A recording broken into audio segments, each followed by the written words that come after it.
A VPN, short for Virtual Private Network, is a privacy protection tool that is quickly becoming a must-have.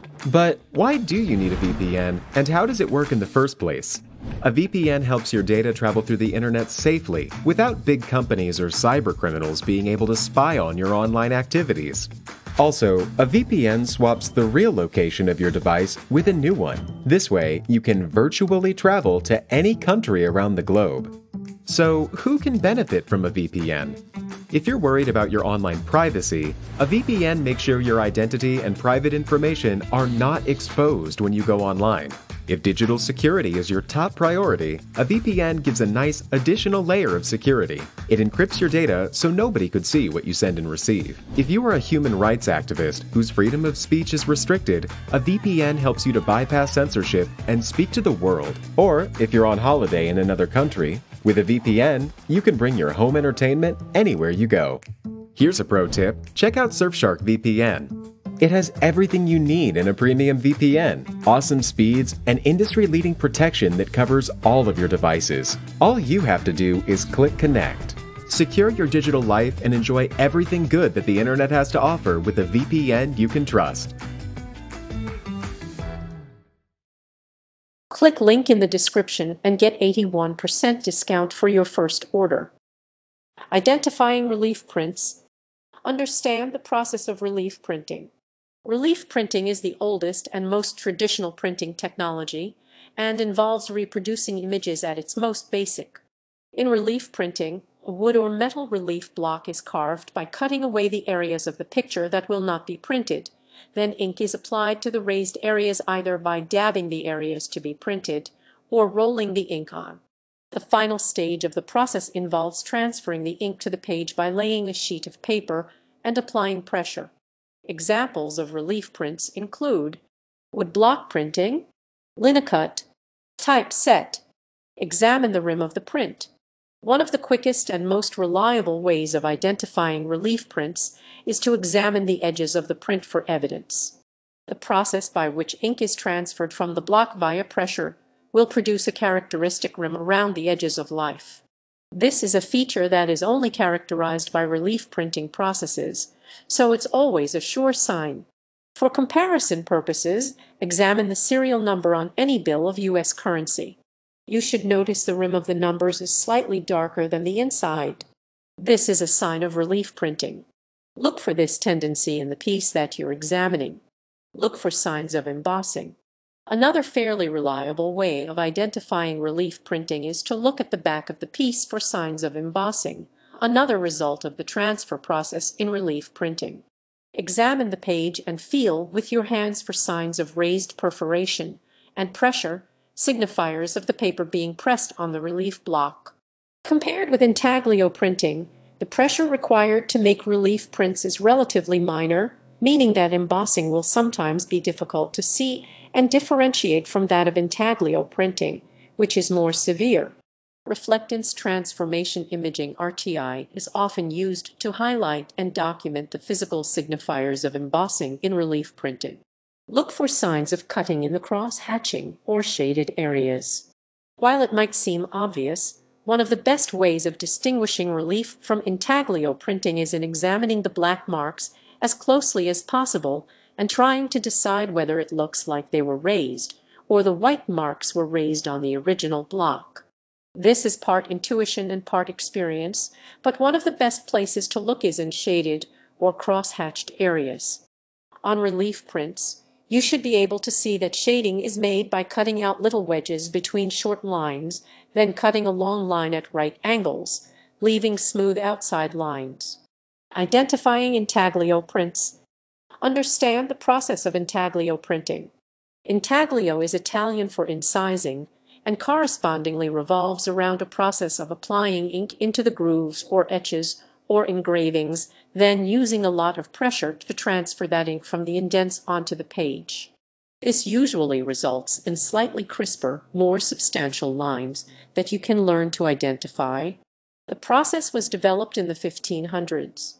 Engraving and etching are both styles of intaglio printing, with slightly different techniques and signifiers.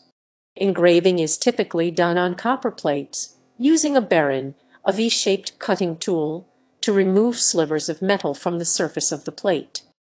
The shape of engraved lines are typically quite clean and pointed at each end, where the lines will swell or shrink. Etching is done using acid to draw freely over wax placed on the copper plating using a needle. Etched lines will have a blunter end than engraved lines, and you should be able to see signs of the wax in unevenness and crumbling at the edge of the lines. In general, etched lines are less precise. Look for plate marks. Because lots of pressure is used to transfer the ink, the metal printing plate will leave an impression in the paper on intaglio prints.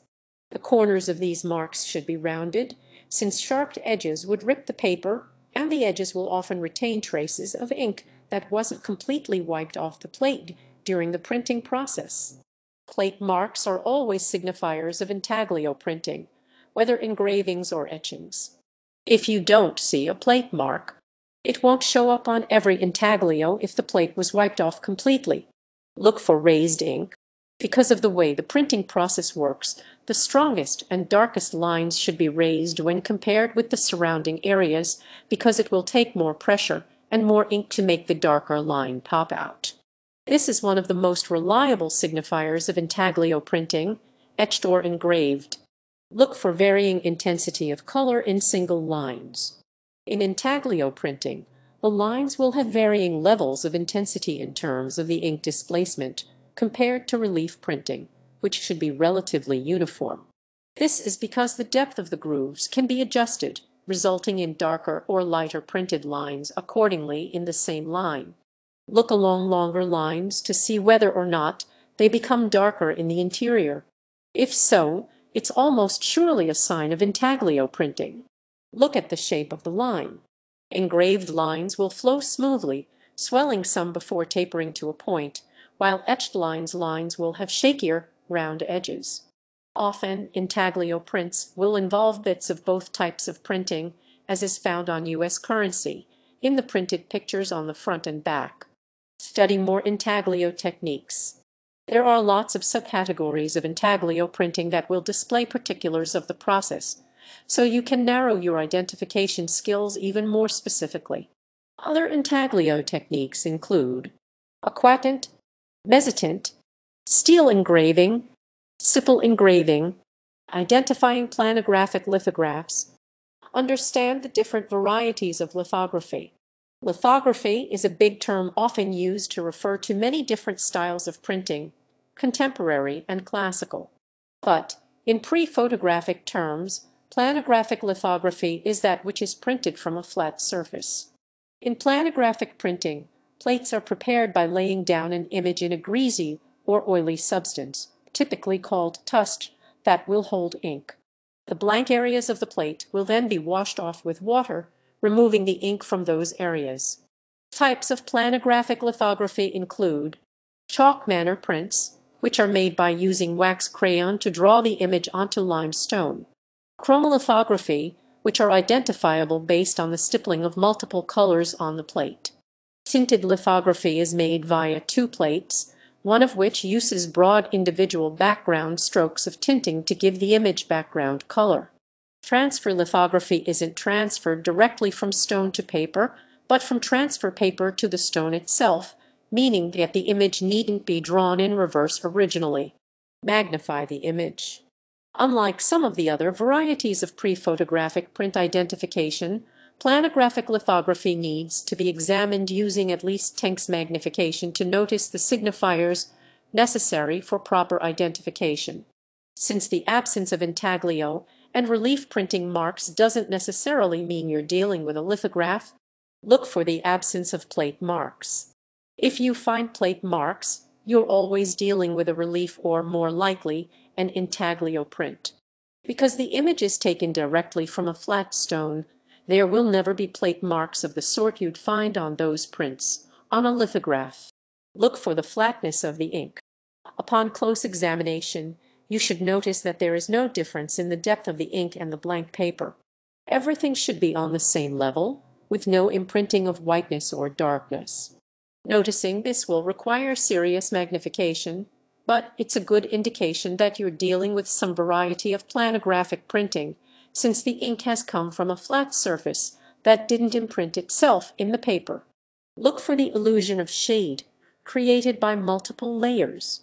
Since the planographic surface holds and repels ink on the same level, tonal variation is created by varying the amount of surface area covered and not covered by varying the quantity of ink deposited on the paper, either by using multiple layers and multiple prints or by applying areas of heavier wax on the stone.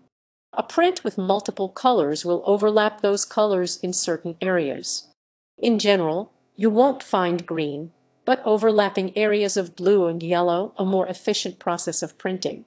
Shade in color prints is typically made via variation of tone. Look for blurriness. Typically, fine details will be somewhat blurrier in transfer lithographs than in other types of printmaking. Often, the paper won't quite stick or will otherwise shift around when pressure is applied to the paper, and the details tend to suffer when this happens. This is typically a sign of planographic lithography processes.